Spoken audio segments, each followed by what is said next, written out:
करवा चौथ व्रत कथा। बहुत समय पहले की बात है। एक साहूकार के 7 बेटे और उनकी एक बहन करवा थी।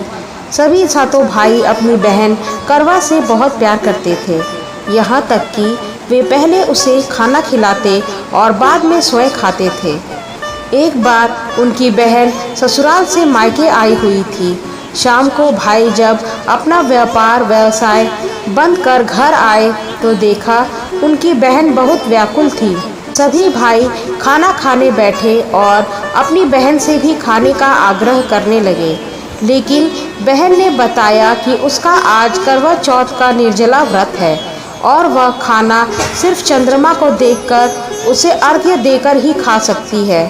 क्योंकि चंद्रमा अभी तक नहीं निकला है, इसलिए वह भूख प्यास से व्याकुल हो उठी है। सबसे छोटे भाई को अपनी बहन की हालत देखी नहीं जाती और वह दूर पीपल के पेड़ पर एक दीपक जलाकर चलनी की ओट में रख देता है। दूर से देखने पर वह ऐसा प्रतीत होता है कि जैसे चतुर्थी का चांद उदित हो रहा हो। इसके बाद भाई अपनी बहन को बताता है कि चांद निकल आया है, तुम उसे अर्घ्य देने के बाद भोजन कर सकती हो। बहन खुशी के मारे सीढ़ियों पर चढ़कर चांद को देखती है, उसे अर्घ्य देकर खाना खाने बैठ जाती है। वह पहला टुकड़ा मुंह में डालती है तो उसे छींक आ जाती है, दूसरा टुकड़ा डालती है तो उसमें बाल निकल आता है और जैसे ही तीसरा टुकड़ा मुंह में डालने की कोशिश करती है तो उसके पति की मृत्यु की समाचार उसे मिलता है। इससे वह बौखला जाती है। उसकी भाभी उसे सच्चाई से अवगत कराती है कि उसके साथ ऐसा क्यों हुआ। करवा चौथ का व्रत गलत तरीके से टूटने के कारण देवता उससे नाराज हो गए हैं और उन्होंने ऐसा किया है। सच्चाई जाने के बाद करवा निश्चय करती है कि वह अपने पति का अंतिम संस्कार नहीं होने देगी और अपने सतीत्व से उन्हें पुनर्जीवन दिलाकर रहेगी। वह पूरे 1 साल तक अपने पति के शव के पास बैठी रहती है, उसकी देखभाल करती है। उसके ऊपर उगने वाले सुईनुमा घास को वह एकत्रित करती जाती है। 1 साल बाद फिर करवा चौथ का दिन आता है। उसकी सभी भाभियां करवा चौथ का व्रत रखती हैं। जब भाभियां उससे आशीर्वाद लेने आती है तो वह प्रत्येक भाभी से यम की सुई ले लो, पिए सुई दे दो, मुझे भी अपनी जैसी सुहागिन बना दो, ऐसा आग्रह करती है।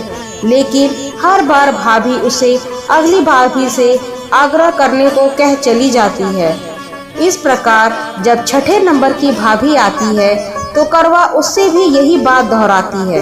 यह भाभी उसे बताती है कि चूंकि सबसे छोटे भाई की वजह से उसका व्रत टूटा था, अतः उसकी पत्नी में ही शक्ति है कि वह तुम्हारे पति को दोबारा जीवित कर सकती है।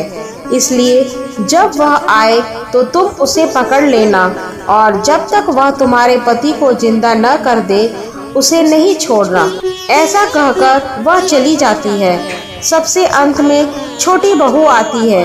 करवा उसे भी सुहागिन बनाने का आग्रह करती है, लेकिन वह टाल मटोली करने लगती है। इसे देख करवा उन्हें जोर से पकड़ लेती है और अपने सुहाग को जिंदा करने के लिए कहती है। भाभी उससे छुड़वाने के लिए नोचती है, खसोटती है, लेकिन करवा नहीं छोड़ती है। अंत में उसकी तपस्या को देख भाभी पसीज जाती है और अपनी छोटी उंगली को चीरकर उसमें से अमृत उसके पति के मुंह में डाल देती है। करवा का पति तुरंत श्री गणेश कहता हुआ उठ बैठता है। इस प्रकार प्रभु कृपा से उसकी छोटी भाभी के माध्यम से करवा को अपना सुहाग वापस मिल जाता है। हे श्री गणेश, माँ गौरी, जिस प्रकार करवा को चिर सुहागन का वरदान आपसे मिला है, वैसे ही सब सुहागिनों को मिले। जय श्री गणेश, जय माँ गौरी।